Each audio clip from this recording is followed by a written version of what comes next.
नमस्कार साथियों, मैं हूं सचिन कुमार। एक बार फिर आपका लाइव क्लास में हार्दिक स्वागत है। अभिनंदन दोस्तों, आशा करता हूं आप लोग बहुत अच्छे होंगे, स्वस्थ होंगे, घर पर रहिएगा, स्वस्थ रहिएगा। दोस्तों, देरी न करते हुए बढ़ते हैं आपके लिए जो मैं लेकर के आया हूं क्लास। बेहद ही खूबसूरत क्लास आपके होने वाली है और आपके सामने जैसा कि आप देख रहे हैं, पहला क्वेश्चन, बहमनी साम्राज्य की राजधानी कहाँ थी? गुलमार्ग, बरार या अहमदनगर या होगी? तो दोस्तों, इसका राइट आंसर की हम बात करते हैं तो दोस्तों इसका राइट आंसर होगा आपका, इसका राइट आंसर आप बताइएगा, आप भी बताते रहिएगा, मैं बताता रहूंगा। ये लीजिए, इसका राइट आंसर है दोस्तों आपका ए होगा, गुलबर्ग होगा। ठीक है, और ये लीजिएगा, हम बहमनी साम्राज्य की राजधानी गुलबर्ग थी जो 1425 में बदल कर बीदर कर दी गई। अगला क्वेश्चन आपके लिए, निम्नलिखित में वीणा कौन बजाता था? अकबर, जहांगीर, शाहजहां या औरंगजेब? तो दोस्तों, अगर हम इसमें बात करते हैं, सबसे अच्छा जो इसमें वीणा वादक है वो थे औरंगजेब। जी हाँ, औरंगजेब जो रहे हैं वो 1658 ईस्वी में गद्दी पर बैठे और उन्होंने अपने पिता शाहजहां को 1658 ईस्वी में कारागार में डाल दिया और 1666 में जाकर के मृत्यु हुई।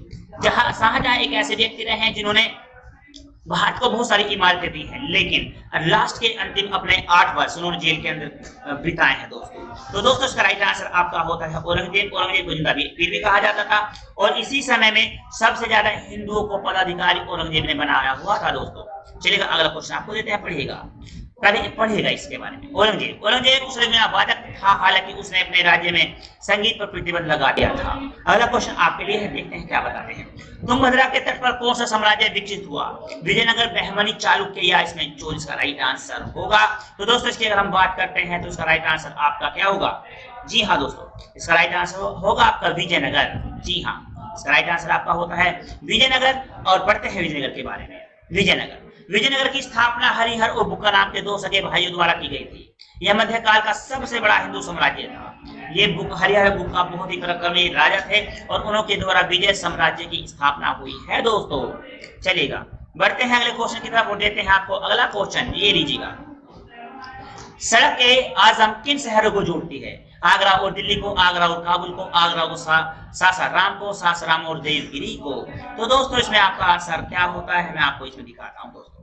सड़क आजम जो जोड़ती है वो जोड़ती है आपकी, इसका राइट आंसर आपका होता है सी, आगरा और सासाराम। इसका राइट आंसर हो जाता है दोस्तों। चलिएगा, आगरा और सासाराम सड़क आजम का निर्माण सहसा सूरी ने कराया, जिसे उसने अपने राजधानी आगरा और गृहनगर सासाराम के बीच में बनवाया था। तो दोस्तों, इसका राइट आंसर आपका होता है सी। बढ़ते हैं अगले क्वेश्चन की तरफ। जैसा कि आप देख रहे हैं, आपकी क्लास की महत्वपूर्ण क्वेश्चन है और आप इन्हें पीडीएफ फाइल द्वारा प्राप्त कर सकते हैं।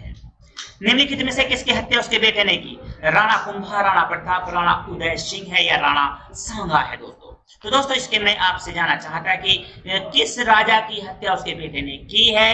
तो दोस्तों, इसका राइट आंसर होता है आपका, क्या होता है इसका राइट आंसर? इसका राइट आंसर आपका होता है ए, राणा कुंभा। इसका राइट आंसर होगा। जी हाँ दोस्तों, पढ़ते हैं इसके बारे में, देखिएगा। राणा कुंभा की हत्या उसके पुत्र ने की थी। जी हाँ, राणा कुंभा की हत्या उसके पुत्र ने कर दी थी। और इसी के साथ बढ़ते हैं आगे की तरफ। राणा कुंभा ने चित्तौड़ का विजय स्तंभ किस युद्ध के राणा कुंभा ने चित्तौड़ का विजय स्तंभ किस युद्ध के विजय के बाद बनवाया? सारंगपुर के युद्ध के, चित्तौड़ का युद्ध या मंदसौर का युद्ध या गेगुना का युद्ध रहा है दोस्तों? तो दोस्तों, इसमें अगर हम बात करते हैं तो इसका राइट आंसर आपका हो जाता है ए, और यह राइट आंसर आपका बिल्कुल सही है। लीजिएगा, पढ़ते हैं इसके बारे में, आगे चलिएगा। विजय स्तंभ चित्तौड़गढ़ में है जो 37 मीटर ऊंचा है। इसे मेवाड़ नरेश राणा कुंभा ने महमूद खिलजी के नेतृत्व वाली मालवा और गुजरात की सेना पर विजय के स्मारक के रूप में 1442 और 1449 के बीच बनवाया था दोस्तों। अगला क्वेश्चन आपके लिए है, देते हैं अगला क्वेश्चन, बढ़ते हैं आगे। जी लीजिए, जोधपुर के निकट ओशिया नामक शहर किस वंश के राजपूत राजाओं ने विकसित किया था? परमार, प्रतिहार, राष्ट्रकूट, चौहान? इसका राइट आंसर होता है। तो दोस्तों, इसका राइट आंसर आपके लिए जो होगा वो क्या होता है? ये लीजिए, हम देते हैं आपको इसका राइट आंसर, और ये राइट आंसर आपका हो जाता है इसमें। ये लीजिए, इसका राइट आंसर आपका बी होगा दोस्तों, प्रतिहार। ओशियार का शहर जोधपुर के निकट प्रतिहार वंशी राजपूत राजाओं द्वारा विकसित है। नागभट्ट, महिर, भोज जैसे राजपूत राजाओं द्वारा बनाए गए मंदिर है। तो आप इसे देख सकते हैं और बढ़ सकते हैं आगे की तरफ। जी हाँ, तो आप ये क्वेश्चन कैसे लग रहे हैं आप जरूर कमेंट करते रहिएगा। आप अपना सुझाव भी दे सकते हैं और आप बता सकते हैं, ताकि हम आपके लिए ज्यादा से ज्यादा अच्छे से अच्छा आपके लिए करते रहें। ये लीजिए, कृष्ण देव राय के क्षेत्र में वर्तमान के किस प्रदेश के हिस्से नहीं थे? तमिलनाडु, केरल, कर्नाटक या महाराष्ट्र? तो दोस्तों इसका राइट आंसर आपका क्या होगा कि कृष्णदेव राय के क्षेत्र में वर्तमान किस प्रकार के हिस्से नहीं थे? तो दोस्तों इसकी अगर हम बात करते हैं तो दोस्तों इसका राइट आंसर आपका हो जाता है डी, और ये आपका राइट आंसर होता है। इसमें महाराष्ट्र इसका राइट आंसर होता है, ये लीजिएगा दोस्तों, राइट आंसर इसका महाराष्ट्र है। जी हाँ, कृष्णदेव राय विजयनगर साम्राज्य के सबसे महान राजा थे। उनका राज्य वर्तमान तमिलनाडु, केरल, उड़ीसा, कर्नाटक, आंध्र प्रदेश में फैला हुआ था। बाबर ने कृष्णदेव राय को भारत का सबसे शक्तिशाली राजा बताया है। जी हाँ, आप देख सकते हैं, एक बार फिर से पढ़ सकते हैं, इसका डी आंसर महाराष्ट्र है। कृष्णदेव राय विजयनगर साम्राज्य के सबसे महान राजा थे। उनका राज्य वर्तमान तमिलनाडु, केरल, उड़ीसा, कर्नाटक, आंध्र प्रदेश में फैला हुआ था। बाबर ने कृष्णदेव राय को भारत का सबसे शक्तिशाली राजा बताया था दोस्तों। जी हाँ दोस्तों, चलते हैं आगे की तरफ बढ़ते हैं। ये आपको क्वेश्चन बहुत अच्छे लग रहे होंगे जैसा कि मेरा मानना है, और ये वो क्वेश्चन जो आपसे हमेशा पूछे जाते रहे हैं और आप इसमें ही हमेशा विफल होते हैं। पूर्व पश्चिम समुद्र दिशावार की उपाधि किसने धारण की है? पूर्व से पश्चिम और समुद्र दिशावार की उपाधि किसने धारण की है? हरिहर प्रथम ने, समुद्र गुप्त ने, कृष्णदेव राय ने या हरिहर द्वितीय ने? तो दोस्तों इसका राइट आंसर आपका क्या होगा? तो हम बता देते हैं इसका राइट आंसर। जी हाँ, तो दोस्तों इसका राइट आंसर आपका होगा, क्या होता है ये लीजिएगा, इसका राइट आंसर आपका ए होगा, ये लीजिए, हरिहर प्रथम। हरिहर प्रथम ने तुंगभद्रा के दक्षिण में राज्य पर अधिकार कर लिया था। उसने पूर्व पश्चिम समुद्र दिशावार की उपाधि धारण की, जिसका अर्थ है पूर्व और पश्चिम दिशा के समुद्र का स्वामी।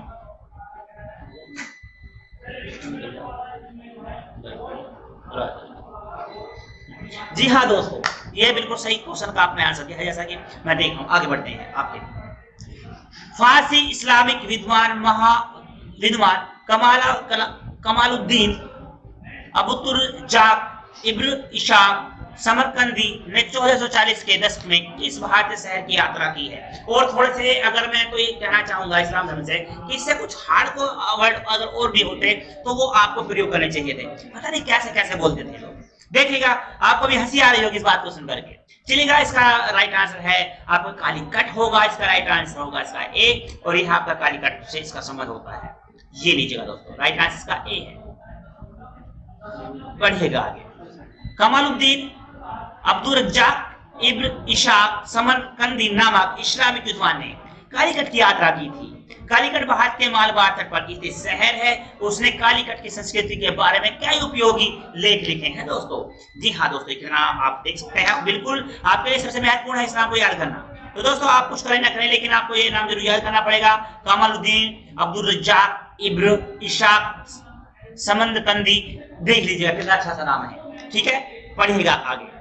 रुकैया बेगम किस मुगल शासक की पत्नी थी? रुकैया बेगम किस शासक की पत्नी थी? बताएगा हुमायूं, अकबर, जहांगीर और शाहजहां। आपको इसमें थोड़ा सा ध्वंद हो सकता है कि नहीं सर ऐसा नहीं हो सकता है, लेकिन दोस्तों इसमें बिल्कुल राइट मैं बात आपको बताने वाला हूं, बिल्कुल सत्य बात आपको बताने वाला हूं। रुकैया बेगम जो थी वो थी राजा अकबर की बहू नहीं, सॉरी, पत्नी। जी हाँ, अकबर राजा की पत्नी नहीं है रुकैया बेगम। ठीक है दोस्तों, बढ़ते हैं आगे की तरफ और देखेगा इसके बारे में। अकबर, रुकैया बेगम मुगल शासक अकबर की पहली पत्नी थी जो 1757 से 1605 तक अकबर की पत्नी रही। रुकैया बेगम के पिता हसन मिर्जा अकबर के चाचा और हुमायूं के सबसे बड़े भाई थे। जी हाँ, आप देख लीजिएगा, और ये चाचा और भतीजे के मसले में यहाँ पर शादी हो गई है। लीजिएगा अगला क्वेश्चन देते हैं आपको।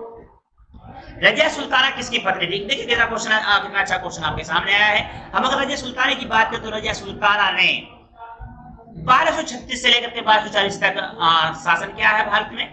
जी हाँ, और रजिया सुल्ताना जो पत्नी थी वो अल्तुनिया की पत्नी थी। जी हाँ, अल्तुनिया से उन्होंने शादी की थी और ये पंजाब के एक शासक थे। अल्तुनिया और रजिया जिस समय पंजाब से वापस लौटकर दिल्ली आ रहे थे तो कैथल के पास में ये रात को रुके हुए थे, तो वहां पर इन्हें गुंडों ने रोक लिया और इन्हें मौत के घाट उतार दिया गया। तभी से आप देख सकते हैं, बात आप जो करते हैं तो बातों में कह देते हैं रजिया फंस गई गुंडों में, तो ये कहावत आपकी वहां से चली हुई है दोस्तों। ये लीजिएगा, पढ़ते हैं इसके बारे में। अल्तुनिया, रजिया के राज्य में अल्तुनिया ने विद्रोह कर दिया और रजिया सुल्ताना को बंदी बना लिया। रजिया सुल्ताना ने राजनीतिक दृष्टि से अल्तुनिया से शादी कर ली। देखिएगा कितना अच्छा तरीका था उनका, यानी कि इसे आप कह सकते हैं ये एक प्रकार का अश्रू विवाह था। जहां पर जबरदस्ती से विवाह होता है उसे अश्रू विवाह की संज्ञा दी जाती है। ये लीजिए, 1293 में मार्को पोलो ने किस भारतीय राज्य की यात्रा की थी? पांड्य, होशेले, काकतीय या इनमें से कोई भी नहीं है।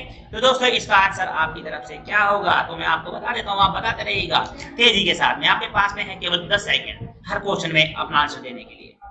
ये लीजिएगा दोस्तों, इसका राइट आंसर मैं देता हूँ आपका राइट आंसर इसका बी होता है, होयसल इसका राइट आंसर होगा। ये लीजिएगा होयसल। मार्को पोलो ने 1293 में भारतीय होशल राज्य की यात्रा की और यहाँ के धन संपदा आदि का विस्तार से उल्लेख किया है। दोस्तों आप देख सकते हैं मार्को पोलो ने भारत की भी यहाँ पर आकर के क्या किया था, यात्रा की है। चलिएगा बढ़ते हैं अगले क्वेश्चन की तरफ। अभी तक मैं देख रहा हूँ कि हम ज्यादा तेजी से चले आपके आंसर मतलब क्वेश्चन के मुकाबले। चलिएगा अगला क्वेश्चन आपके लिए है, आपकी खिदमत में है दोस्तों। खिलजी ने किस वंश की स्थापना की? खिलजी वंश की, तुगलक वंश की, सैयद वंश की या गुलाम वंश की? खिलजी ने किस वंश की स्थापना की है? खिलजी वंश की है, तुगलक वंश की है, सैयद वंश या गुलाम वंश? इसका राइट आंसर है, बताइएगा दोस्तों इसका राइट आंसर आपका क्या होने वाला है। तो दोस्तों आप इसका राइट आंसर बताएंगे, इसका राइट आंसर आपका होगा, जी हाँ दोस्तों, इसका राइट आंसर आपका होता है सी। ये लीजिएगा सैयद वंश का राइट आंसर होता है, ये लीजिए सैयद वंश की स्थापना 1414 ईस्वी में खिलजी खान ने की। बहुत ही खूबसूरत इसका आंसर आपके सामने है और ये आपका 1414 से लेकर के 1451 तक रहा था, आप इसे देख सकते हैं। इसके बाद में 1451 से लेकर के 1526 तक रहा आपका लोधी वंश। ठीक है दोस्तों, तो इसके बाद आगे चलते हैं अगले क्वेश्चन। ग्रैंड ट्रंक रोड का पुनर्निर्माण किसने कराया? अकबर, औरंगजेब, शहंशाह सूरी या फिर जहांगीर है? तो दोस्तों यहाँ देखिएगा, अब आप कह सकते हैं ग्रैंड ट्रंक रोड की जो स्थापना हुई है वो शहंशाह सूरी के द्वारा कराई गई है, जो पाकिस्तान से लेकर के आपकी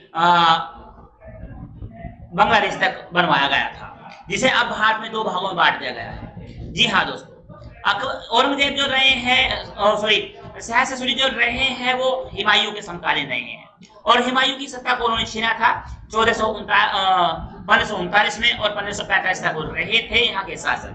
जी हाँ, उसके बाद में हुमायूं ने वो उनकी मृत्यु हो गई, आकाल उनकी मृत्यु हुई और उसके बाद में फिर से यहाँ के जो राजा बने वो आकर के हुमायूं बने।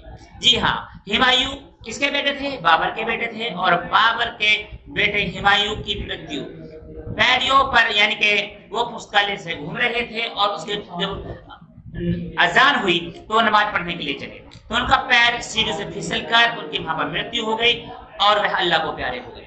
तो दोस्तों यहाँ पर इसका जो राइट आंसर की हम बात करते हैं तो इसका राइट आंसर आपका होगा सी, शहंशाह सूरी इसका राइट आंसर है।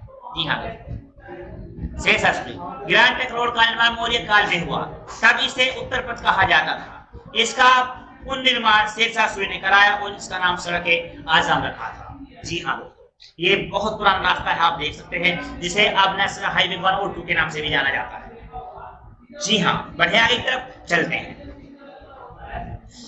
तालीकोटा का युद्ध किस वर्ष हुआ है? बताइएगा, तालीकोटा का युद्ध किस वर्ष हुआ है? 1665 में, सॉरी 1565 में, 1567 में, 1676 में या 1577 में? तो दोस्तों इसका राइट आंसर आपकी तरफ से जी हाँ, तालीकोटा का युद्ध जो हुआ है आप देखते हैं 1565 में हुआ है। अगर हम इसकी बात करते हैं, इससे पहले जो महत्वपूर्ण युद्ध में है आपके, तो आप देख सकते हैं पहला पानीपत का युद्ध 1526 में हुआ और दूसरा पानीपत का युद्ध 1556 ईस्वी में हुआ। पहला पानीपत का युद्ध जो हुआ वो हमू और बाबर के बीच 1526 ईस्वी में हुआ था। जी हाँ, वो पानीपत में हुआ और दूसरा अकबर और नहीं इब्राहिम लोधी और बाबर के बीच में हुआ था। माफी चाहूंगा गलती से, इब्राहिम लोधी और बाबर के बीच में 1526 में हुआ, जबकि हेमू और अकबर के बीच में 1556 ईस्वी में पानीपत का द्वितीय युद्ध हुआ। ठीक है दोस्तों, इसके बाद में तालीकोटा का युद्ध हुआ है, ये आपका हुआ है 1565 ईस्वी में। तो चलिएगा दोस्तों इसके बारे में पढ़ते हैं, इसको थोड़ा सा देख लेते हैं। ये लीजिएगा, इसका राइट आंसर आपका होता है 1565 ईस्वी। तालीकोटा का युद्ध विजयनगर साम्राज्य और डेक्कन सुल्तानों की संयुक्त सेनाओं के बीच 1565 में हुआ, जिसे विजयनगर के सेनापति सद सिंगराय की हार हुई। ये लीजिएगा आपके सामने इसका राइट आंसर है दोस्तों। चलिएगा अगला क्वेश्चन आपको देते हैं, देखते हैं अगला क्वेश्चन आपके लिए कैसा रहेगा। औरंगजेब के समय राजपूत विद्रोह कब हुआ था? बताइएगा, औरंगजेब के समय राजपूत विद्रोह कब हुआ था? हालांकि औरंगजेब को आप जानते हैं, इनका जो जन्म छोड़ेगा इनका कार्यकाल की हम बात करते हैं। इनका कार्यकाल है 1658 से लेकर के 1707 ईस्वी तक। तो दोस्तों आपके पास में यहाँ पर सारी बातें 1659 है, 1669 है, 1679 और 1698 ईस्वी है। तो दोस्तों अगर हम इसकी बात करते हैं तो इसका राइट आंसर की अगर हम बात करें तो 1679 इसका राइट आंसर सी होता है दोस्तों। औरंगजेब को जिंदापुर पीर इसलिए कहा जाता है, ये बहुत ज्यादा कट्टरवादी थे, लेकिन अपने साम्राज्य में अच्छी खासी कुशलता के लिए, और ये मुस्लिम धर्म के बहुत ज्यादा समर्थक थे, और फिर भी इन्हें कहा जाता है जिंदा पीर कहा जाता था। लेकिन दोस्तों हिंदू धर्म से सबसे ज्यादा अधिकारी अगर रखे हैं तो वो औरंगजेब ने ही रखे अपने कार्यकाल में। ठीक है दोस्तों, बढ़ते हैं आगे की तरफ। ये लीजिएगा, ये इतने कट्टरवाद रहे हैं कि इन्होंने अपने पिता को ही उनके जीवन के अंतिम 8 वर्ष कैद में रखा है। ये लीजिएगा, राजपूत विद्रोह 1679 में हुआ। राजपूत विद्रोह हिंदुओं पर जजिया कर लगाने के कारण हुआ था। ये लीजिएगा, शाहजहां की मृत्यु कब हुई है? 1658 में, 1660 में, 1662 में और 1666 में। दोस्तों ये बात मैं आपको कई बार बता चुका हूँ, ये कई बार आप इसे मैं रिपीट भी कर चुका हूँ। चलिए मैं एक बात आपको बता करके चलता हूँ। देखिएगा, सबसे पहले मैं आपको बात बता देता हूँ। अगर आप बात करते हैं बाबर यहाँ पर कब आए हैं, तो बाबर यहाँ पर 1526 ईस्वी को पहुंचे और उन्होंने यहाँ पर महत्वपूर्ण 5 लड़े। बाबर के पिता का नाम उमर शेख मिर्जा था, जो तुर्की के एक छोटे प्रांत के राजा थे। उसके बाद उनके पिता का नाम था मिर्जा सुल्तान, और मिर्जा सुल्तान के हुए उमर शेख मिर्जा के बाबर थे, और बाबर के बेटे थे हुमायूं। हुमायूं के बेटे अकबर, और अकबर के रहे हैं जहांगीर, और जहांगीर के शाहजहां, और शाहजहां के रहे हैं औरंगजेब। औरंगजेब के फिर दूसरे अकबर हुए हैं दोस्तों, जिन्हें मूर्ख भी कहा गया है। तो दोस्तों इसके राइट आंसर की अगर हम बात करते हैं, हम अब बात कर रहे थे। तो दोस्तों मैंने इसके बारे में बताया था आपको। अब इनका कार्यकाल सुनिएगा, शाहजहां की मृत्यु कब हुई है? शाहजहां जो गद्दी पर बैठे हैं 1627 ईस्वी में बैठे हैं, 1627 ईस्वी में बैठे और 1658 ईस्वी तक वो राजा रहे। लेकिन उनसे पद से हटा करके औरंगजेब ने उन्हें कारागार में डाल दिया, और वे जीवन के अपने 8 वर्ष कारागार में ही बंदी बनकर रहे, और उनकी मृत्यु कारागार में ही दोस्तों हो गई। तो दोस्तों इसका राइट आंसर आपका 30। ये लीजिएगा, इसका राइट आंसर आपका डी होगा। बेहद खुश क्वेश्चन आपका था। शाहजहां को उसके पुत्र औरंगजेब ने 1558 में कैद में डाल दिया, जहां 8 साल जेल में रहने के बाद में उसकी मृत्यु हो गई। आप देख सकते हैं, आपके सामने करते हैं दोस्तों। अगला क्वेश्चन आपको देते हैं, पढ़िएगा। पालखेड़ का युद्ध कब हुआ? 1728 में, 1720 में, 1721 में और 1724 में। तो दोस्तों इसमें बताएंगे आप इसमें क्या आंसर देने वाले हैं और इसका आंसर क्या होने वाला है। चलिएगा, इसका राइट आंसर क्या होता है? तो दोस्तों इसका राइट आंसर की अगर बात करते हैं, आप कर सकते हैं 1728 है, 1720 है, 1721 है या 1724 का राइट आंसर होगा।